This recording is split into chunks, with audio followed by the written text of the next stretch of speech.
అందరికీ శుభోదయం. ఆంధ్రప్రదేశ్లో పోస్ట్ పోల్ వైలెన్స్కి సంబంధించి ఎన్నికల సంఘం వాళ్ళు అనుకున్నట్టుగానే తీవ్రమైన చర్యలు తీసుకున్నారు. అందులో పెద్ద వార్త ఏమిటంటే 16 మంది పోలీస్ అధికారుల్ని సస్పెండ్ చేశారు. అందులో 3 ఎస్పీలు, 1 కలెక్టర్ ఉన్నారు. ఎవరు 3 ఎస్పీలు? పల్నాడు ఎస్పీ బిందు మాధవ్, అనంతపురం ఎస్పీ అమిత్ బర్దార్, తిరుపతి ఎస్పీ కృష్ణకాంత పటేల్, అలాగే పల్నాడు కలెక్టర్ శివశంకర్. వీళ్ళు కాకుండా ఇంకొక 12 మంది కింది స్థాయి పోలీసు అధికారులను కూడా ఎన్నికల సంఘం వాళ్ళు సస్పెండ్ చేశారు. సస్పెండ్ చేయటమే కాదు, వాళ్ళ మీద విచారణ జరపాలి, ఛార్జ్షీట్ వేయాలి, తగిన చర్యలు తీసుకోవాలి అని చెప్పి ఆదేశాలు కూడా ఇచ్చింది ఎన్నికల సంఘం. అసలు చీఫ్ సెక్రటరీ, డీజీపీ ఇద్దరిని ఎన్నికల సంఘం వాళ్ళు ఢిల్లీ వరకు పిలిపించడం అనేదే అసాధారణమైన విషయం. చాలా రేర్గా జరుగుతుంది అట్లాంటిది మొదటిసారిగా ఇటీవలి చరిత్రలో సిఎస్ని, డీజీపీని ఇద్దరిని ఢిల్లీకి పిలిపించి మరీ ఎన్నికల సంఘం కమిషనర్లు ముందు కూర్చోబెట్టుకొని సంజయ్షి అడిగారు, ఎందుకు జరిగింది ఇంత ఈ స్థాయిలో వైలెన్స్ జరగడానికి కారణం ఏంటి, అందులో మీ పాత్ర ఏమిటి, మీ బాధ్యత ఏమిటి, మీరు ఎందుకు చేయలేదు. న్యాచురల్గానే మరి సిఎస్ కానీ డీజీపీ కానీ ఇద్దరు దీంతో కొంచెం ఇబ్బంది పడి మీడియాతో కూడా ఏం మాట్లాడలేదు.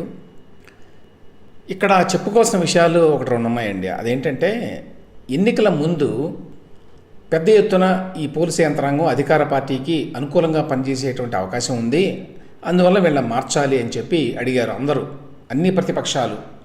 టీడీపీ కావచ్చు, బీజేపీ కావచ్చు, జనసేన కావచ్చు. టీడీపీ చాలా లేఖలు రాసింది.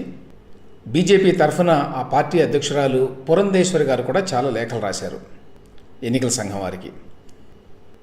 అందులో డీజీపీ స్థాయి నుంచి, సిఎస్ స్థాయి నుంచి కింద వరకు చాలామంది ఉద్యోగుల్ని ట్రాన్స్ఫర్ చేయకపోతే ఈసారి ఎన్నికలు సక్రమంగా జరగవు అనే మాట కూడా చెప్పారు.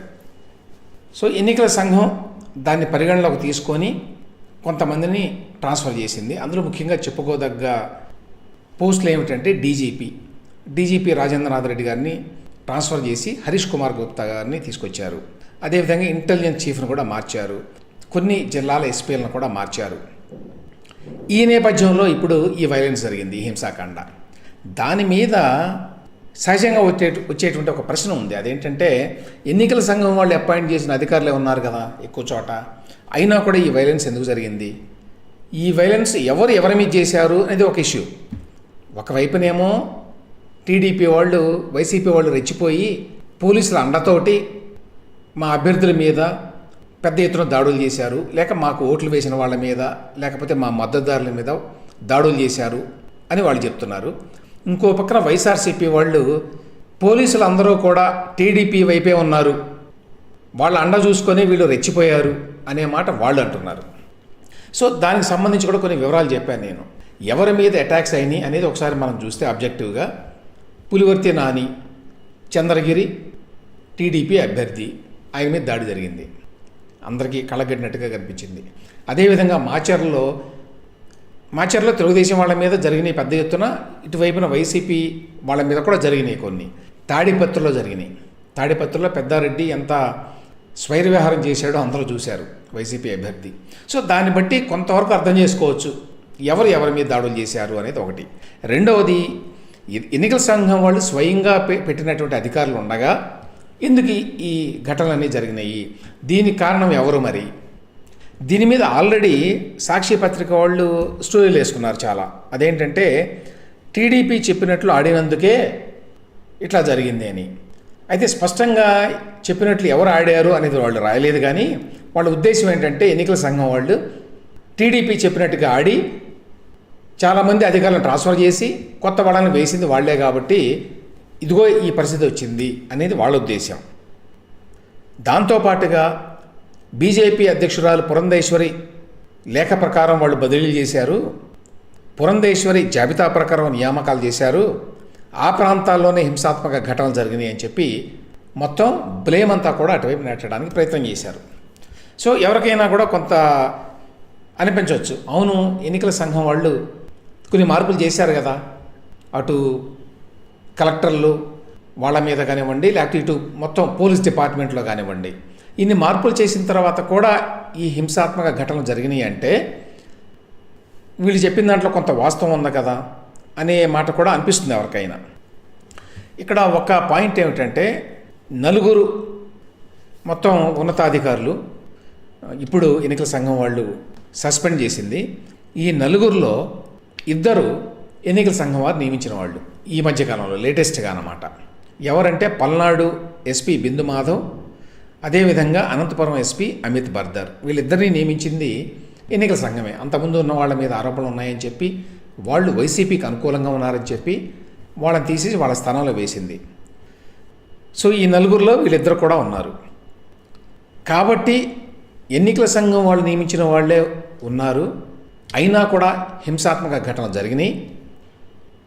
దానికి కారణం ఏంటంటే ఎన్నికల సంఘం వాళ్ళు సరైన వాళ్ళని పెట్టలేదు, లేక తెలుగుదేశం పార్టీ లేక బీజేపీ చెప్పిన వాళ్ళని పెట్టారు.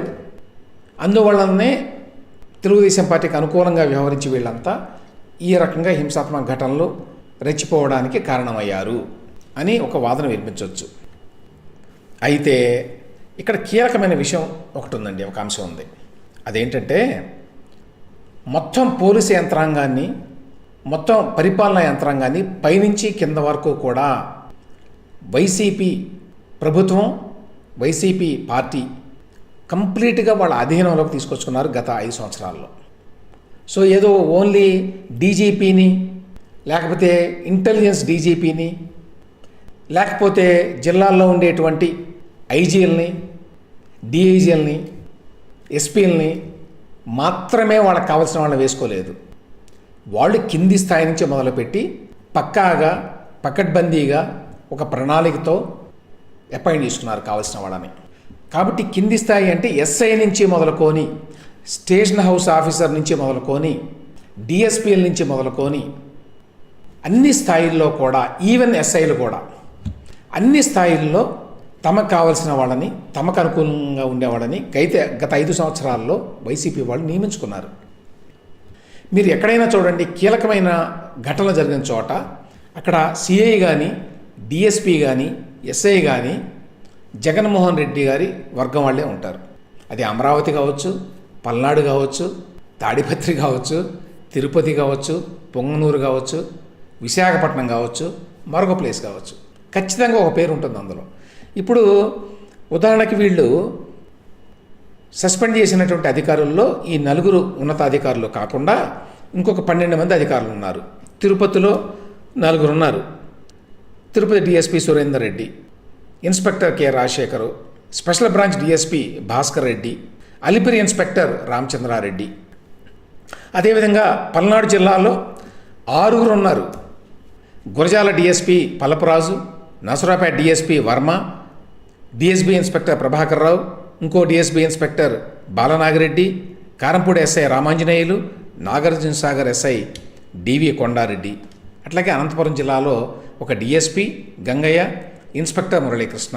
వీళ్ళందరినీ కూడా ఇప్పుడు ఎన్నికల సంఘం వాళ్ళు సస్పెండ్ చేసి వాళ్ళ మీద ఛార్జ్షీట్లు కూడా వేయండి అన్నారు. వీళ్ళు సముద్రంలో నీటి చుక్క అంతే ఈ నంబరు. యాక్చువల్గా రాష్ట్ర వ్యాప్తంగా కింది స్థాయి నుంచి పై వరకు కూడా వైసీపీ గత 5 సంవత్సరాల కాలంలో తనకి కావలసిన వాళ్ళని వేసుకుంది ప్రతి స్థాయిలో కూడా. అందువల్ల ఎస్పీలని ఎన్నికల సంఘం వాళ్ళు నియమించినా, కొత్తగా ఏరి కోరి నియమించుకున్నా కూడా వాళ్ళు అనుకున్న ప్రకారం, వాళ్ళు చెప్పిన ప్రకారం, వాళ్ళ ఆదేశాల ప్రకారం కింది స్థాయిలో జరగలేదు. కొన్ని చోట్ల ఎస్పీలు, డిఐజీలు, ఐజీలు కూడా వాళ్ళకి కావాల్సిన వాళ్ళు ఉన్నారు. కానీ వీళ్ళు చేసినటువంటి పని ఏమిటంటే, కింది స్థాయి నుంచి కూడా అధికారుల్ని మొదటి నుంచి తమకు బాగా కావాల్సిన వాళ్ళని, తమ వర్గం వాళ్ళని, లేక తమ ఎమ్మెల్యే చెప్పిన వాళ్ళని, తమ మంత్రి చెప్పిన వాళ్ళని వేసుకున్నారు. కాబట్టే ఇవాళ ఎన్నికల సంఘం వచ్చి పైన ఏదో కొంతమందిని మారుస్తాము అంటే కింద గ్రౌండ్ లెవెల్లో, క్షేత్రస్థాయిలో పరిస్థితులు ఏమాత్రం మారేటువంటి అవకాశం లేదు. పల్నాడు జిల్లాలో 6 సస్పెండ్ చేశారు ఫర్ ఎగ్జాంపుల్ పోలీసుల్ని. అంటే వీళ్ళందరినీ ఎవరు పెట్టుకున్నారు? గతంలో అక్కడ ఎమ్మెల్యేగా ఉన్నటువంటి పిన్నెల్లి రామకృష్ణారెడ్డి గారు. ప్రతి చోట అంతే జరిగింది. అయితే వేరే చోట్ల ఇంత విషపు సంస్కృతి, హింసకి పాల్పడేటువంటి సంస్కృతి, ఫ్యాక్షన్ సంస్కృతి లేదు. కాబట్టి మీకు అక్కడ రక్తం చెందకపోవచ్చు, కానీ అక్కడ కూడా జనాన్ని అణిచివేసి అధికార పార్టీకి అనుకూలంగా వ్యవహరించి పోలీసులు ఎన్నికల్లో వాళ్ళకి సాయం చేశారు, అందులో ఏం డౌట్ లేదు. కొంతమందిని మార్చబట్టే ఎన్నికల సంఘం కొంతైనా మార్పు ఉంది. కొన్ని చోట్లన్నా పోలీసులు కొంత తటస్థంగా వ్యవహరించడానికి ప్రయత్నించారు. కానీ చాలా వరకు మెజారిటీ ప్రాంతాల్లో వైఎస్ఆర్సీపీ ప్రభుత్వంలో ఉన్నప్పుడు వాళ్ళు నియమించిన అటువంటి అధికారులు పైనుంచి కింద వరకు ఉన్నారు. ఉండబట్టే ఇవాళ ఈ ఘటనలన్నీ జరిగినాయి. పైన ఎస్పీనో డిఐజీనో లేకపోతే డీజీపీనో అనుకున్నట్టుగా వాళ్ళ ఆదేశాల ప్రకారం వాళ్ళేమో నడుచుకోవాలి కింద స్థాయిలో. అది ఇక్కడ అందరూ గమనించవలసినటువంటి కీలకమైన అంశం.